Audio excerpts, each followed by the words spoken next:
Hello, everyone, and welcome back. I'm Teresa Blondin, the Manager of Volunteers and Community Programs for Bladder Cancer Canada. Thank you for joining us tonight for the third webinar in the Access to Medication series. You're all becoming professionals at this point. So we're so happy you're all here to learn more about the fundamentals of advocacy. The previous two sessions were really the background for tonight's session. This session will really put it all together and truly help empower all of you who have been affected by bladder cancer. And then next week, we'll take an even deeper dive into how to become an advocate. Again, a huge thanks to the team at Eversana who provide webinars and the research and effort that Ryan Clarke, our presenter, put into them. So I would like to welcome back Ryan Clarke to present us with the fundamentals of advocacy. Thanks, Ryan. Thanks, Teresa, and welcome everybody to the webinar this evening. As usual, let me stop my video. So these slides are meant to provide you with the core concepts of advocacy, a general overview, and it's what we typically provide to all of the patient groups, patients, caregivers, physicians, and other healthcare professionals that we engage to do advocacy.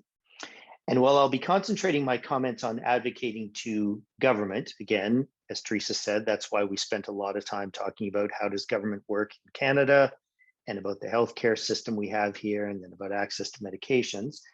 So again, while we'll be concentrating on advocating to government, the concepts I'll be discussing work equally as well, whether you're advocating to your MP, to your spouse's physician, or to your child's teacher. The principles are exactly the same. So we're going to talk about it in the context of advocating to government, but I ask you to think about it even more broadly in terms of its potential applicability. You should also know that this is not a cynical look at government, but rather a snapshot of the reality that I experienced when I worked there, particularly from the political side. So you're not meant to go away thinking, oh my goodness, this is really, impossible to do. On the contrary, it's challenging, but I'm going to show you how to do it in a way that's effective. So let's start at the beginning. What is advocacy?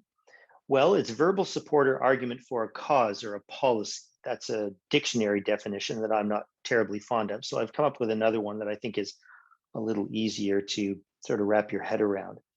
Very simply, advocacy is telling your story to someone, in this case, the someone will be government, through various means with the express purpose of compelling them to do, or in some cases, not to do something. It is a process. This is the first really important point I want to make. It is a process that almost always takes time to realize tangible results. It's not, I sent a letter to my MPP, she didn't respond, so, oh, well, I guess advocacy doesn't work. A letter is a moment in time. It's a single action. It's not a process. Advocacy is very much a process. It is not radical. It is reasonable. It's not radicalism or activism. It's advocacy. It's grounded in sound, reasonable, rational thought or argument. There is no one way to do it. It's very personal to your own style and your own comfort level. And it's your choice as to how much you choose to do in a given circumstance. But maybe more than anything, it's about empowerment. It's exerting some form of control and initiating some form of action around an issue that matters to you. So why is important? Well, in addition to what you see on the screen there in front of you, if you remember nothing else, you simply need to remember this, because the squeaky wheel gets the grease. That's life. That's government, that's politics, that's any large institutional setting you may have ever found yourself in. That's the way the world works. People who say something get something. People who say nothing get nothing, to be very stark about it. It's also important because if I work in government and an issue comes across my desk that affects you or your organization, and I don't know who you are, then you have a problem. You have a problem because you're trying to get on my radar screen and I don't know you. And if you're not on my radar screen, I'm not going to do anything in order to be able to move your issues along. It's also important because governments will do what they want, or in some cases, we all know they'll do nothing at all, unless people intervene in the process. So the choice to engage should be very clear. It's not complicated. Do nothing, nothing will change. Do something, and something may change. Again, it's very straightforward. For people new to the world of advocacy, it is often personal need that will compel one to take action. In fact, it's almost always in healthcare, personal need.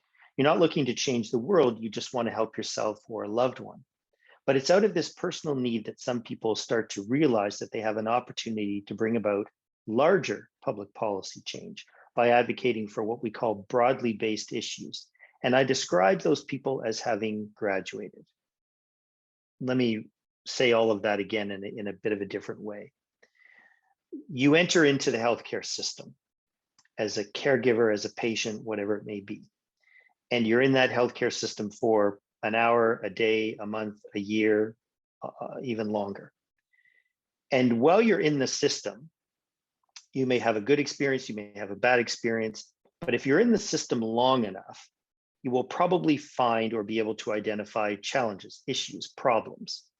Now, most of us, when faced with those challenges, issues, problems in the context of healthcare, will simply seek to solve those problems for ourselves, for our loved ones in that immediate moment, and then move on with our lives. And that makes perfect sense. That's 99% of us. But some people, when they're in those circumstances, realize that, well, wait a minute, if I'm having this problem, then other people must be having this problem. And if we could solve the bigger problem, then that would not only help me and my family, but it would maybe help other people as well.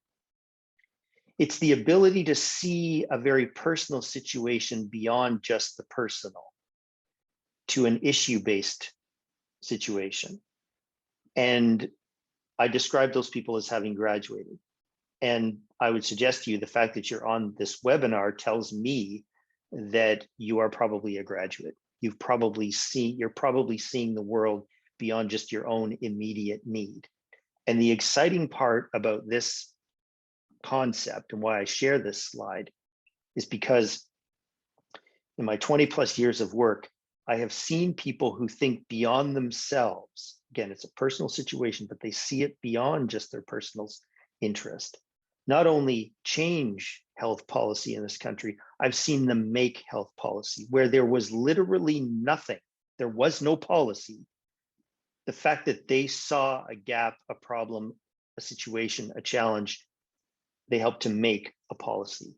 And that's pretty exciting when you see that kind of result occur with people. The essence of good advocacy, this is the foundation. If any one of these elements is missing, you're going to have a difficult time starting to engage in advocacy, let alone get better at it. Point two, the curse of knowledge. I'm going to expand on that a little bit further on. I'll let you think about what you think I mean by the curse of knowledge, but I'll come back and talk about that in a moment. Let me say this for the first time. No one can tell your story as well as you can in the context of this work. I help to train people, develop their strategies, and implement their strategies, but I could never tell your story as effectively as you can. And so this leads us to the first of two pillars of effective advocacy, and that is the ability to create and to share your personal story. It is an absolute key to being an effective advocate. The reason is because it's what connects you to the decision maker as a human being. When we advocate to this concept called government, we're really advocating to individuals, human beings like us, who work in those roles. And the most expeditious and effective way to connect with those people is not as politicians or bureaucrats or staffers, but as people, as human beings, as individuals like we are. And we do that primarily through sharing of a personal story. Finding others who know your issues before deciding how to tackle a particular issue. Has anyone else in your province or in the country or elsewhere in the world ever faced this challenge before? I tell people it is highly unlikely in the context of advocacy that you will face an issue that no human being has ever faced before, at least in some way, shape, or form. So we tell people, look, learn from what other people have done. You don't have to start from scratch. In general, you're limited only by your resources, which are no small challenge for many organizations, and your imaginations. I draw the contrast to our legal system. When you are a lawyer and you walk into court, you are bound by two primary things: rules of evidence and rules of procedure. They're textbooks. They're literally textbooks. Each one of them has hundreds of pages. And in those hundreds of pages, it tells you, in the context of rules of evidence, what evidence can be introduced into a courtroom and how and when and all the rest of it. And then rules of procedure, how you conduct yourself, the framework around which court proceedings occur. But out here, in what I call the real world, the normal world, there are no rules of evidence. There are no rules of procedure. You can do whatever you want, whenever you want, within the bounds of the law and common sense and social norms. But I tell people, embrace your imaginations and use them when you think about how you want to do this work. Because unlike a lawyer who goes into court, you're not bound up by all of these rules that you have to follow in the context of advocacy. Government's agenda. This is the concept where you try to do advocacy, or when you're trying to do advocacy, being able to fit within what's happening at government or with government. So are you close to an election? Have you just had an election? Are you at the midway point in the election cycle, which is simply the time between elections? In Canada, that's typically 4 years. Is the decision maker that you're meeting with new? Have they been in the job for a long time? All of these things get factored in terms of how you do advocacy. And we train people how to work in these different scenarios. I'm just highlighting them for you. I'm not getting into them in any detail, just in the interest of time. Changing the agenda, it's not easy to do, but it can be done when you have a very focused advocacy objective. So this is where you try to change or shift the government's agenda. Again, very challenging, but again, we help people understand how to do this within that context. But again, all of this is tied in to the concept of the importance of telling your personal story, which next week, my colleague Joanne Koski will get into with you in a lot of detail, where we'll revisit this. I mentioned that it typically takes time to realize tangible results through advocacy. And that's because relationships are so important to the process, and it takes time to build good, solid relationships with people of influence, decision makers, the people we've been talking about in government.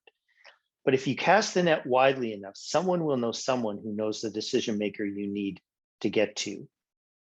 As you may or may not have realized from that very first session that we did, power in this country, political power in this country, is extremely concentrated, extremely concentrated. And in the smaller provinces in Canada, it's even more concentrated in one sense because of the smaller population. And so because it's so concentrated, and because we live in a very small province in terms, or small country, excuse me, in terms of population, obviously not in terms of landmass, you are actually much closer to decision makers than you realize in some ways. So we help people to understand how to build these relationships, how to foster these relationships in the context of being able to do this work. And I'll expand on that on the next slide. But it takes patience, being at the right tables with the right people, staying engaged, and more than anything, not getting discouraged and giving up. You can't give up, because if you give up, if you go home, it's over. So you have to stay, and by you, I mean a collective you, whether it's you as an individual or you as a group of people, have to stay engaged. But I do want to share sort of a little secret that I tell people at this stage. The system is set up that you are meant to give up even before you start. It's not meant to be engaged by most people most of the time. You're engaging with people who do this every day for a living, who know how to work the political system and healthcare and all the rest of it. And you probably don't. Most of us don't. And so you're kind of meant to just give up before you try. That's by design. What you're supposed to do instead, I would suggest, is don't worry that you don't know everything. Don't worry that you're going to make mistakes. Just try. Most people will never try. But if you try and you keep trying and you keep engaging, eventually, and this is true, somebody will have to deal with you simply because you're still standing, you're still there. So I tell people, I know it's uncomfortable or it can be uncomfortable, but just being in it is really most of it, quite frankly. We tell people to don't miss a chance to communicate and don't stop communicating. And here's some examples of the kinds of things you can do if you're looking to build relationships with these decision makers, which again is such an important part and is that second pillar in terms of effective advocacy. Now, let's shift gears. This is the 5-step process that you, either as individuals or as a collective group, can start to do right away to create an actual advocacy strategy that can then be used and implemented in support of your issues. This is very practical. So we're finished with the theory of advocacy. That's what I just sort of spent time talking to you about. And it doesn't require substantial resources, but it does require 3 things that I think are important to point out, one of which I've already pointed out. The first thing is it takes time. You can't change the world by devoting 5 minutes a year to your cause. It's not going to work. I can't tell you how much time, it depends on the issue, but it takes time to realize and make and compel tangible change. And I know that's a challenge for many of us. Second thing is it takes a commitment. This is a conversation you have either amongst yourselves if you're a group, or to yourself in your own head if you're doing this by yourself. And it's a very simple conversation, and you simply say, we are committed to making this change and we will not stop until it's done. We make a collective promise to one another, a commitment to say, we will not stop until this is achieved. And then the final piece is a willingness to start and stick with it. Starting is easy. We start things all the time. It's sticking with it. I mentioned that a moment ago. It's sticking with it day in and day out, relentlessly, day after day, week after week, month after month, sometimes year after year, depending on the issue, and just hanging in there. But as I told you, the alternative is you stop, then it's over. But if you keep going, then you may just be successful. But this is difficult. This is challenging. I don't want to present it in such a way that, oh, this is easy to do. It is very challenging to do, but it's critical. So this is the first step, and it has to do with identifying your issues. By the way, this step and the next step are really preliminary steps to the main stay of how we do this work. But I want to show this to you as if you were starting from scratch. You are starting with nothing. Well, how do you get started? Well, the first thing you do is you ask yourself a question. What are the problems, challenges, concerns that we face as a group? And you write them down. You try to, you capture them. Then you try to articulate an answer to this question for as many of the issues as you can identify. What is the problem, and how do we kind of seek to solve it? Now, not all issues lend themselves to advocacy. This is a really important point. And there's some issues that you can't use advocacy to resolve them. So you have to do a little test. And that is, can the objective be achieved through advocacy, the objective to solve the problem, the concern, the challenge? And can a target be identified? Remember, I told you that government is just a concept. You don't meet with government, you meet with individuals. Well, those individuals, call them targets, have to be identified. You have to be able to find the person or the entity that can bring about the change that you require. Next, you need to test and frame your issues. This might seem obvious to most of you, but believe me, there are plenty of organizations in Canada that don't truly know what matters to the people they represent because they've never asked them.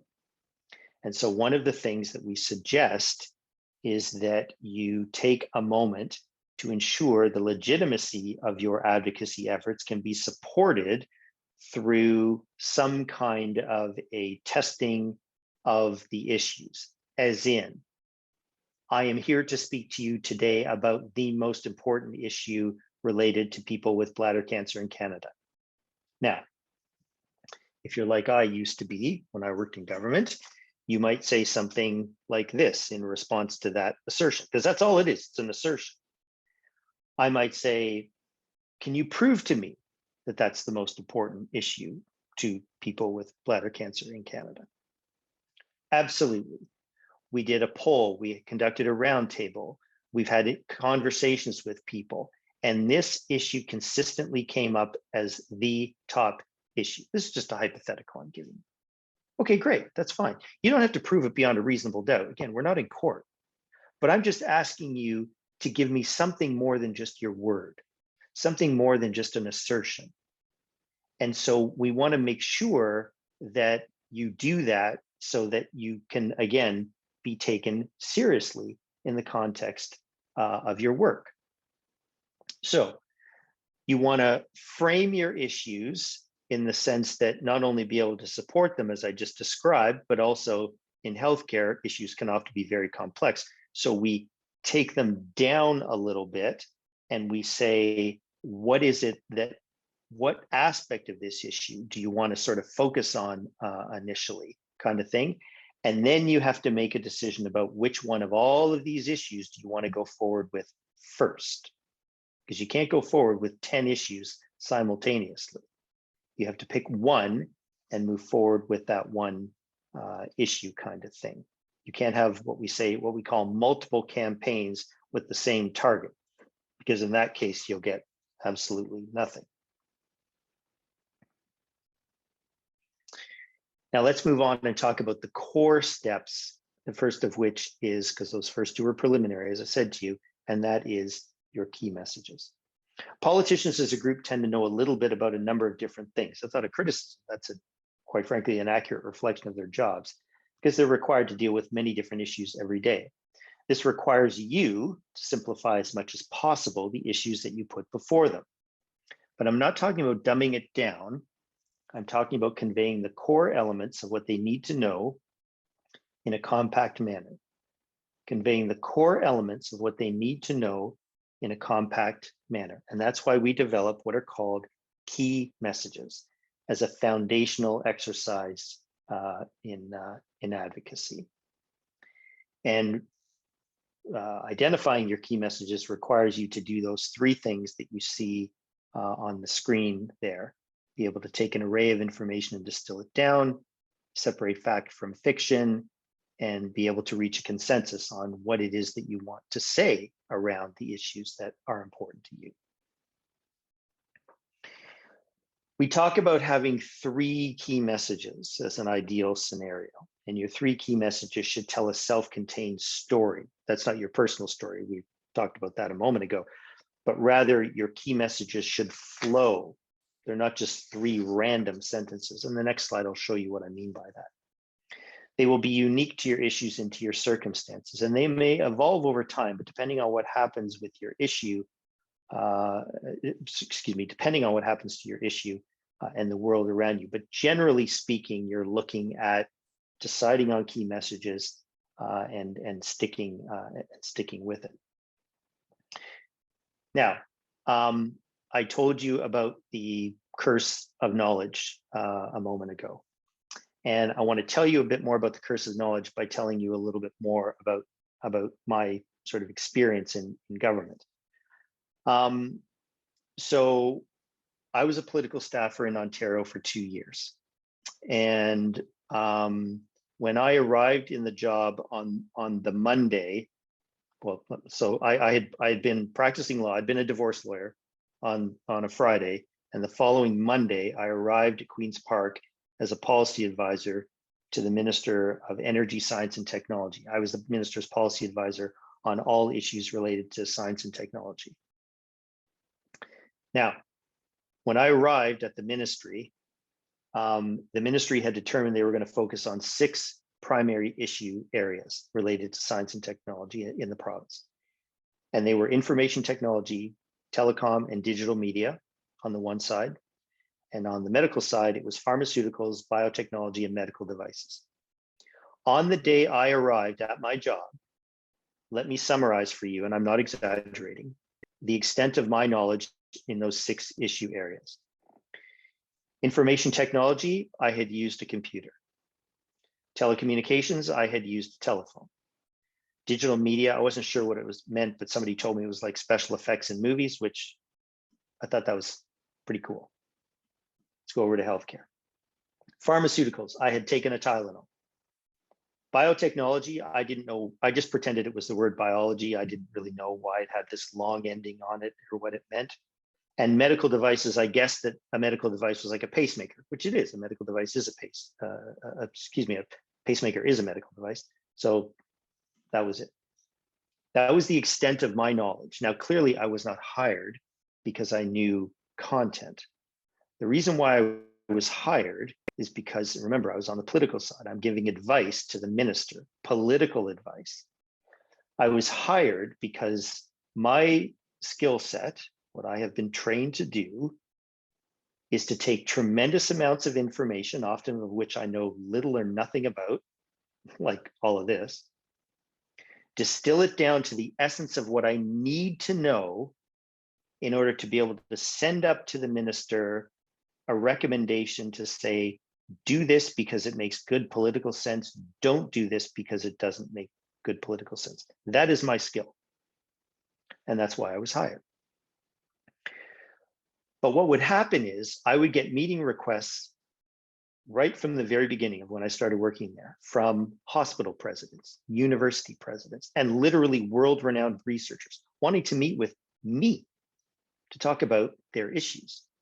So we would sit down, they would start talking, and it usually took about 20 to 30 seconds, and I had no idea what they were talking about.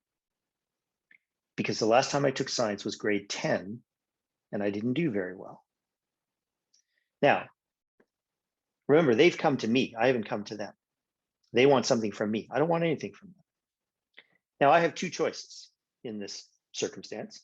I could simply pretend and nod where I thought it made sense, give them what they wanted, give them what they needed, and say, well, you're obviously the expert. I'm not. I don't know anything. You know everything. And sure, you can all do what you ask. Or I could get annoyed that they've come into my house. Remember, I don't want anything from them. They want to meet with me. And they have not taken the time to realize that I have no clue what they're talking about. Because again, the last time I took science was grade 10, and I didn't do very well. And guess what would happen? In every circumstance, when I was spoken to like that, I got annoyed. And if I'm annoyed, you're going to get nothing. So that brings me to what we call the curse of knowledge, and it consists of two parts. The first part is telling the person that you're advocating to everything you know about the issue, even though they don't need to know what you know. They only need to know the key messages primarily, and that's why we have them. The example I give that's really simple is this.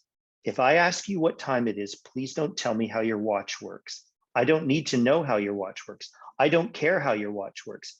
I just asked you, can you tell me what time it is? That's the first part. The second part of the curse of knowledge is you do all of this. You tell the person everything you know about everything, even though they have no idea what you're talking about. When you are advocating to somebody, it is your responsibility, if you have a great deal of knowledge about an issue, to come down to their level, not for them to come up to your level. If you're both at the same level, that's great. If they know more, you can go up. But if they know less, you must come down to their level.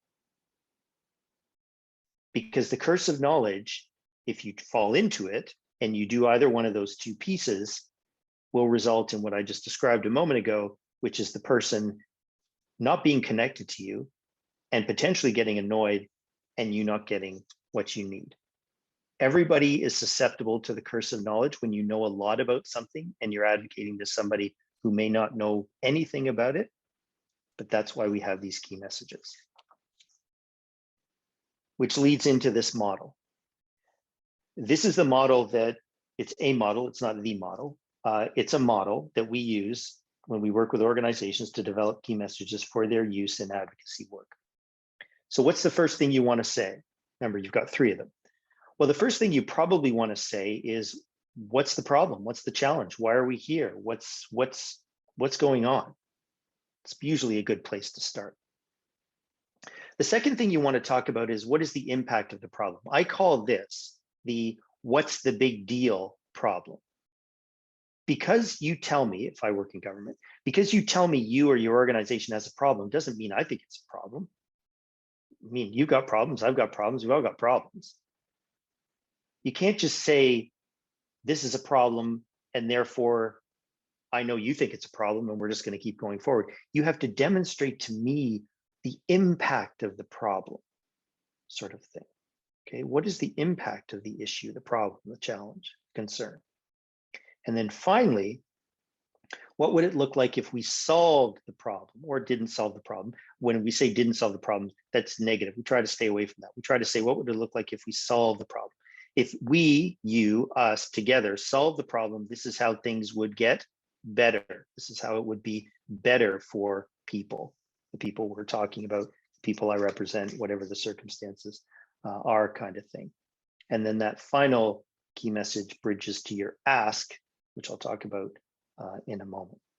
So what is the issue or problem? What's the impact of the problem? What would it look like if we solve the problem?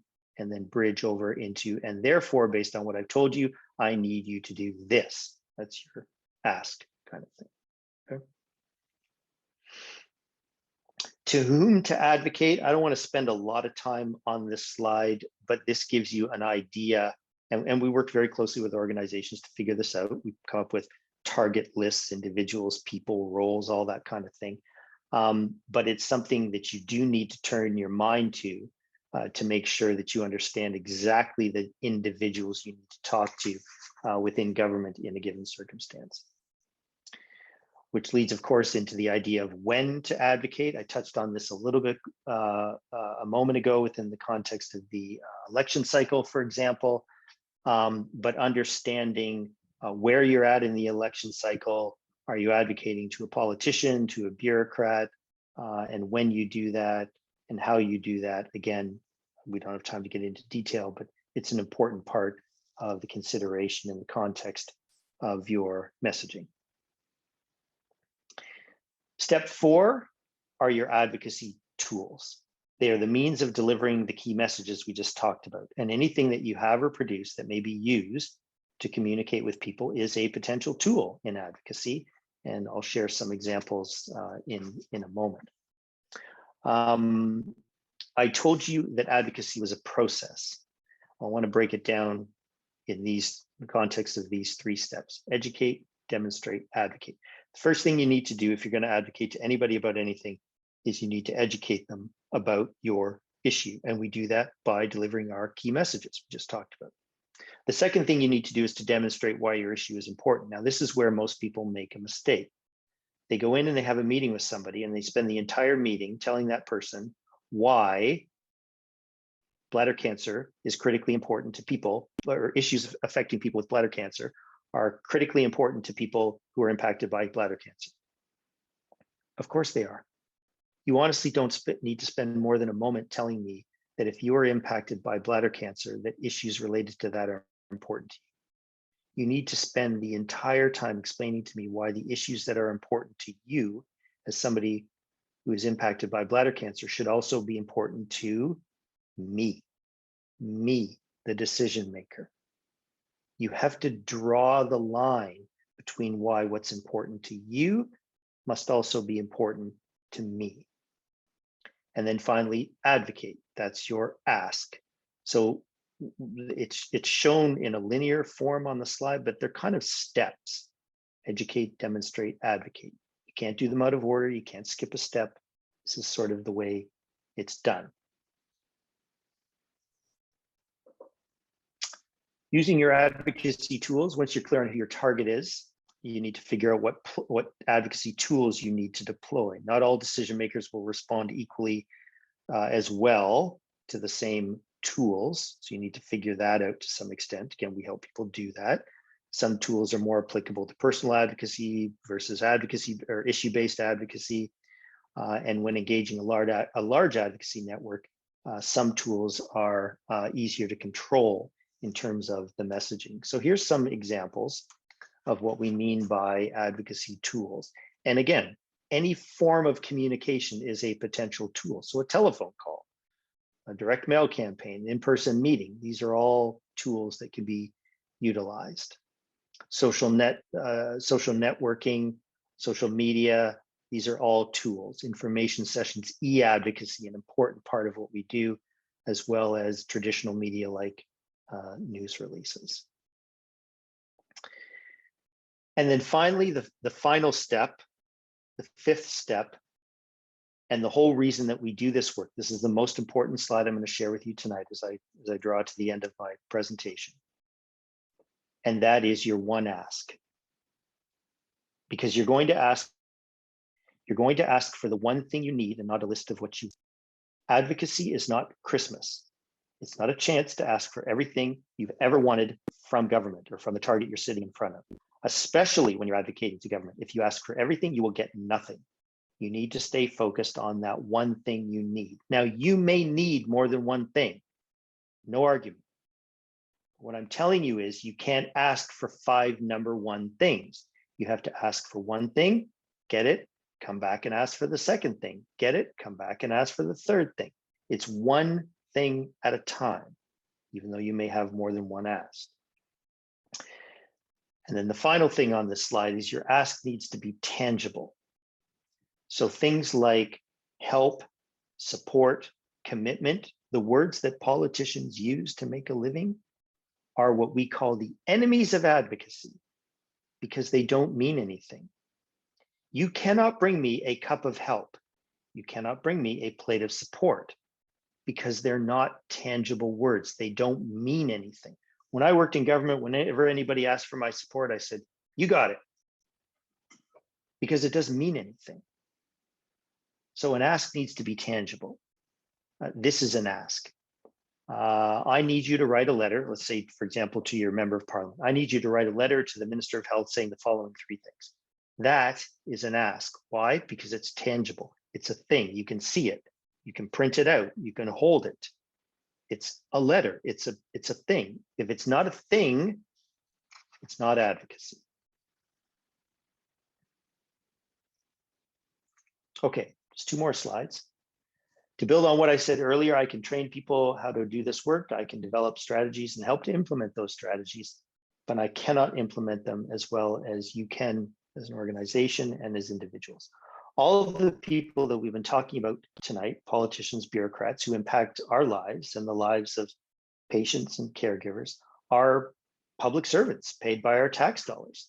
And you have every right to advocate to these people for change. And when I say right, I don't just pick that word out of thin air. I'm talking about a right under Section 2 of the Charter. Remember the Charter from our first session of Section 2 of the Charter, which talks about freedom of thought, belief, opinion, and expression. You have, we all have, relative to government, a protected right to do what I just described to you in those 5 steps. In fact, in legal terms, it's what we call it attaches to you. You couldn't get rid of this right if you wanted to. It's impossible. It is a part of you. So you have a right to do all of this vis-a-vis government. So in conclusion, let me draw your attention to the last bullet on this slide. Government wins when you give up, so never give up. I've said it several times. Easier said than done, but I bring it back again because it is critical. One of the biggest challenges about doing this work in Canada is that we as Canadians are not really big into advocacy as a society. It's kind of un-Canadian to advocate, to demand change from decision makers. And part of that reason is because it goes back to the foundation of where and how this country came to be. You may recall from our first presentation the term peace, order, and good government. It's in the Constitution Act, the British North America Act originally, and now the Constitution Act. It's still there. This country was founded on 3 principles: peace, order, and good government. Now let's break those down. Peace, as in keep the peace, as in we're all going to be peaceful and quiet. Order, in case you didn't get it the first time, I'm going to say it again. We're going to have order in this country. We're all going to be good, quiet, polite Canadians. And good government, to me, sounds quite paternalistic, I will say, meaning that if you're good, if you're peaceful and you're quiet, you'll get good government. We'll tell you and we'll promise you good government, sort of thing. You don't have to worry about this.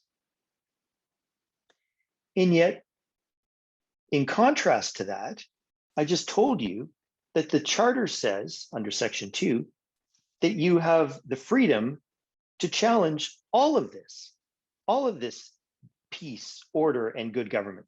You have a constitutional protected right to do all of this. So look at the contrast we have in this country. We have this founding principle of order, and yet we have this constitutional right to say, I demand change. So I say, embrace the latter. Embrace what the Charter empowers you to do. Stick to your key messages, stick to your one ask, and that is what will allow you to make the change that you need. Well, thank you so much again, Ryan. You really broke down the advocacy process and you really made it seem achievable and focusing on that one ask. That's great. So are there any questions from anyone in attendance? You can use the raise hand button or feel free to put any questions in the chat as well. So I know my MPP personally, and I often see them at events within our community, being in downtown Toronto. Is it okay to approach them with my issue when I see them versus booking a meeting with them?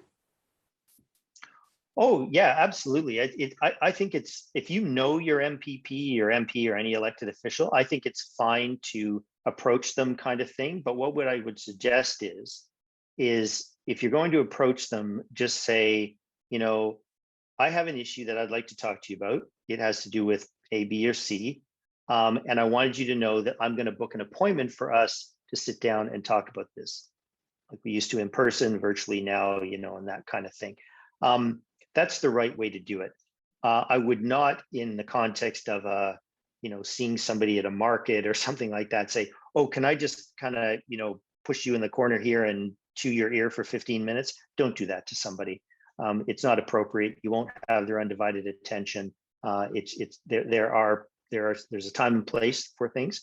So find to highlight it, but then you need to book the meeting to actually talk about it in some detail. That's how you do that in that case. Okay, and I have a question. So you mentioned trying to incorporate an advocacy issue within a government's agenda. How would I find out what the government agenda is? Oh, okay. Well, yeah, you can often sort of discern the government's agenda. First of all, this is prime. If you're working with a patient organization, the group will often do this for you, of course. But as an individual, things like throne speeches, budgets, that kind of thing. Even there's these things called ministerial letters. I don't know if everybody's aware of them, but they exist certainly at the federal level, and I think in most provinces. But when a minister is appointed, the prime minister will give every minister what's called a ministerial letter, and it sets out what the prime minister or the premier's expectations is of their ministry. And that will often contain, in fact, it will almost always contain, the broad policy issues that government wants to work on in the context of their mandate through that particular ministry. They're public. These are public documents. You can find these ministerial letters. So that will give you a hint. Going on a ministry website will often illuminate a lot about what they are looking to do. And then one of the final ways is to even look at party platforms. So a party will put out a platform saying, if we get elected, we're going to do A, B, and C, and then they get elected. and you can go back and see what did that party platform contain, and have they translated that, what I'll call campaign promise, into actual policy change. So those are some examples of where you can find out more and understand more about what we call the government's agenda kind of thing. Yeah. And I have one more question. You talked about identifying a target or decision maker to bring an advocacy issue forward to. Could there possibly be one more, like more than one target?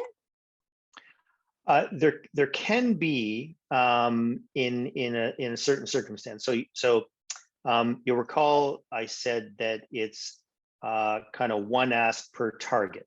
So let's talk about what we mean by target.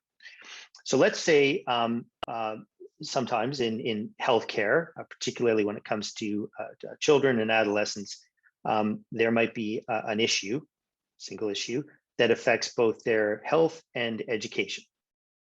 So let's say this issue or these series of issues, same government, okay? So same province, same government, that kind of thing.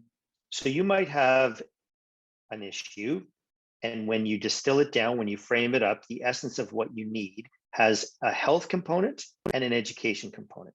You can do those simultaneously because your targets, even though it's one government, your targets are technically different. One would be the Ministry of Health, one would be the Ministry of Education. So there you can have more than one. The challenge is that for most organizations, they don't have the capacity or the resources to be able to run what I call multi-target campaigns, where you're targeting the Minister of Health, the Minister of Social Services, the Minister of Education, the Minister of this, the Minister of that, all simultaneously. So that's usually a challenge. When I say one ask per target, what I really mean is you can't ask the Minister of Health to do two things. So that's the distinction. It's got to be a different, if you really want to get down to it, it's got to be a different ministry, a different part of government kind of thing, when you can have multiple asks. Yeah. Okay, great. Or targets. Given that healthcare is a provincial responsibility, we could end up with different resolutions to the same ask. How do we ensure that we all have the same result? Technically, you can't ensure that you're going to have exactly the same result. All you can do, if you're going to be advocating at the provincial issue at the provincial level, as a national association, your best bet is to tailor your campaign, your work, your focus, your messaging, and your ask to that particular province, but with what is ostensibly the same or consistent outcome across the country. That's really the best you can do. And quite frankly, sometimes you can't ensure that. Sometimes a system or a challenge might be so fundamentally different that you can't do that. There are circumstances, for example, where you might want to make an amendment to a piece of legislation. Well, you could have a hodgepodge across the country. One province, it might be amending a piece of legislation. 3 provinces, maybe there's no legislation regarding that issue, and 6 provinces, they've already got it on the books. So in that case, you're talking about different approaches depending on the province. Same issue you're trying to achieve, but you're talking about breaking it down in a different way. So unfortunately, in our system, and you all know this because of Section 92, even as a national association, if you're dealing with the delivery of healthcare, you must to some extent go province by province, just because of the way things work, even in an attempt to get consistency across the country. I want to say thank you again to everyone for attending, and thank you, Ryan Clarke. We really look forward to seeing you all at the next and final session. So either next week for patients or caregivers, and in 2 weeks for healthcare professionals. So Shasta can drop those links in the chat for you one more time. And if you have any other questions or feedback, please feel free to send them to info@bladdercancercanada.org. Okay, well, thank you everyone, and I hope you have a great night.